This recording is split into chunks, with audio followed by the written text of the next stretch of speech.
আপনার ওয়েবসাইটে ঢুকতেই হঠাৎ কি দেখা যাচ্ছে? "There has been a critical error on this website." ভাবছেন হয়তো সাইট নষ্ট হয়ে গেছে। ভিজিটর হারাচ্ছেন। এখন কি করবেন? চিন্তা করবেন না। আসলে এই এরর ওয়ার্ডপ্রেস ব্যবহারকারীদের জন্য খুবই সাধারণ একটা সমস্যা। আর আজকের ভিডিওতে আমি আপনাদের দেখাবো ধাপে, ধাপে কিভাবে এই ক্রিটিক্যাল এরর ঠিক করবেন। কোন কারণে এটা হতে পারে? আর ভবিষ্যতে কিভাবে এমন বিপদ এড়ানো যায়? আসসালামু আলাইকুম। আমি হাবিবুর রহমান। আমি গত ৫ বছর ধরে ওয়েবসাইট ডেভেলপমেন্টের সঙ্গে যুক্ত রয়েছি। আমি আমার চ্যানেলে ওয়ার্ডপ্রেস রিলেটেড বিভিন্ন রকমের টিপস এবং ট্রিক্স শেয়ার করে থাকি।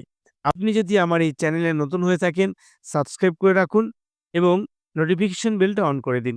আমার ভিডিও আসার সাথে, সাথে আপনি নোটিফিকেশন পেয়ে যাবেন। তো তাহলে চলুন শুরু করা যাক আজকের টপিক।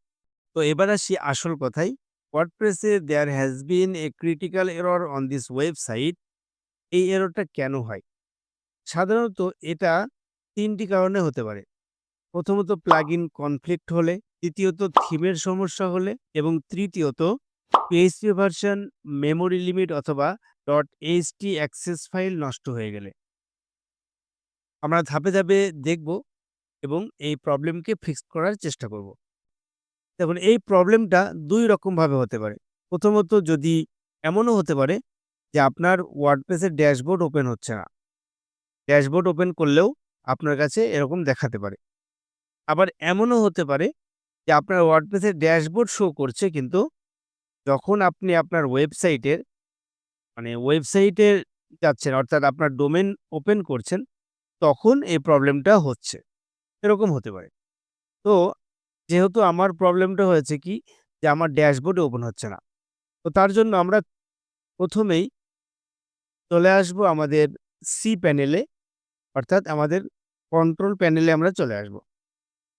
কন্ট্রোল প্যানেলে আসার পরে আমি এখান থেকে PHP ভার্সন এটাকে সিলেক্ট করব। যে সিলেক্ট PHP ভার্সন আপনি যেটা দেখতে পাচ্ছেন। যদি এখানে বুঝতে অসুবিধা হয়, আপনি এখানে সার্চ করতে পারেন যে PHP লিখে সার্চ করতে পারেন। সার্চ করলে আপনি এরকম পাবেন এবং এখান থেকে আমরা দেখতে পাচ্ছি যে কারেন্ট PHP ভার্সন আমাদের 8.1 এটা আমাদের রয়েছে। যদি 8.1 এর কম থাকে অর্থাৎ 7 বা এরকম কিছু থাকে তাহলে আমরা 8.1 করে দেব। তার মানে এখানে প্রবলেম কিন্তু এটাতে নয়। এরপরে আমরা চলে আসবো অপশন। অপশনে আসার পরে এখানেও আপনি আপনার কারেন্ট PHP ভার্সন দেখতে পাবেন এবং এখানে দেখুন memory limit, post max size, upload max file size এই অপশনগুলো রয়েছে। এর পাশে আপনি লিমিট বাড়িয়ে দিতে পারবেন। তো আমরা এখান থেকে লিমিটগুলো বাড়িয়ে দেব।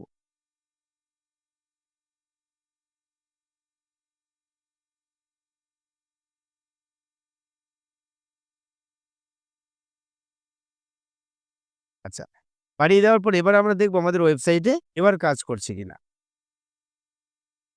এখনো পর্যন্ত আমাদের প্রবলেম সলভ হয়নি। এরপরে আমরা চলে আসবো আরো একবার আমাদের সি প্যানেলে। সি প্যানেলে আসার পরে আমরা চলে যাব ফাইল ম্যানেজার। এই যে ফাইল ম্যানেজার দেখতে পাচ্ছেন, এই ফাইল ম্যানেজারে আমরা ক্লিক করব। যেকোনো হোস্টিং এর ক্ষেত্রে এই অপশনগুলো আপনি পেয়ে যাবেন। ফাইল ম্যানেজারে ক্লিক করার পর আপনি এখানে দেখতে পাবেন ডোমেইন বলে একটা অপশন আছে। আপনার ক্ষেত্রে ডোমেইন এই লেখাটা না থেকে হয়তো ডাইরেক্ট ডোমেইন শো করতে পারে। তো আমার এখানে ডোমেইন আছে। তো এরপরে দেখুন এখান থেকে আমার যে ডোমেইনের প্রবলেমটা হয়েছে সেই ডোমেইনগুলো এখান থেকে আমি সিলেক্ট করে নেব। এই ডোমেইনে আমার প্রবলেমটা হয়েছে, এই ডোমেইনে আমি ক্লিক করলাম। ক্লিক করলে আপনি এখানে দেখতে পাবেন পাবলিক আন্ডারস্কোর HTML এইটাতে একবার ক্লিক করব। এখানে ক্লিক করে আমরা সরাসরি এখান থেকে খুঁজব wp-config.php এক wp-config.php এটা আমরা রাইট ক্লিক করে এখান থেকে এডিট করব। এডিট করার পরে আমরা একটু নিচের দিকে আসব। নিচের দিকে আসলে আপনি এখানে দেখতে পাবেন ডিফাইন wp ডিবাগ এটা ফলস রয়েছে, ফলসটাকে আমরা করব ট্রু।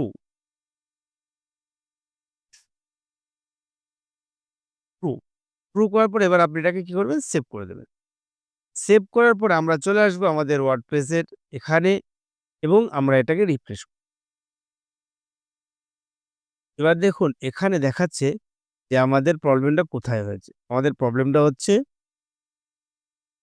এলিমেন্টের ভিতরে। এলিমেন্টারে কোথায় প্রবলেম হয়েছে? এলিমেন্টের ভিতরে এলিমেন্টার প্রো এর ভিতরে যে ফাইলগুলো থাকে তার মধ্যে মেইনটেন্যান্স বলে একটা ফাইল থাকে, সেই ফাইলটা এখানে মিসিং রয়েছে।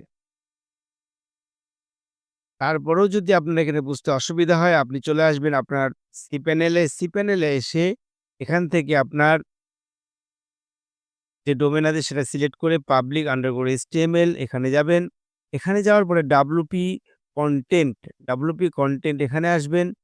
এখানে আসার পরে দেখুন প্লাগইন বলে একটা অপশন আছে, এখানে ক্লিক করবেন। এখানে ক্লিক করে এই যে প্লাগইন গুলো রয়েছে, আপনার ওয়েবসাইটে যতগুলো প্লাগইন রয়েছে, সমস্ত প্লাগইন কিন্তু আপনি এখানে দেখতে পাবেন। আপনি একটা করে প্লাগইন এখান থেকে ডিঅ্যাক্টিভেট করবেন। কিভাবে? কিছুই না। জাস্ট আপনি এখানে এই প্লাগইনটা ধরুন প্রবলেম, রাইট ক্লিক করবেন এবং এটাকে রিনেম করে দেবেন। রিনেম করে এখানে এলিমেন্টার প্রো আছে। এখানে আমি আরেকটা ও যুক্ত করলাম এবং রিনেম করে দিলাম। তার মানে কি আমার এলিমেন্টার প্রো ডিঅ্যাক্টিভেট হয়ে গেছে। এবার যদি আমি আমার ওয়েবসাইটে আসি এবং এটাকে যদি একবার রিফ্রেশ করি, কি দেখতে পাচ্ছি আমি? দেখুন এবার কিন্তু ওয়েবসাইট ওপেন হয়ে গেছে। এলিমেন্টার প্রো এটা অ্যাক্টিভেট নেই। যদি আমি অ্যাক্টিভেট করি আবার কিন্তু আগের প্রবলেম চলে আসবে। তো এটাকে আমরা ডিলিট করে দেব। তো এইভাবে আমরা আমাদের ওয়েবসাইটের ক্রিটিক্যাল এররটাকে ঠিক করতে পারি।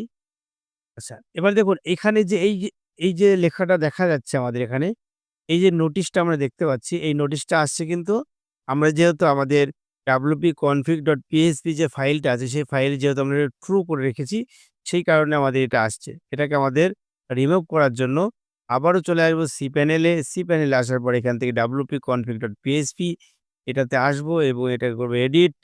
এডিট করার পরে এখানে চলে এসে যে ট্রু করেছিলাম এটাকে আমরা করে দেবো ফলস।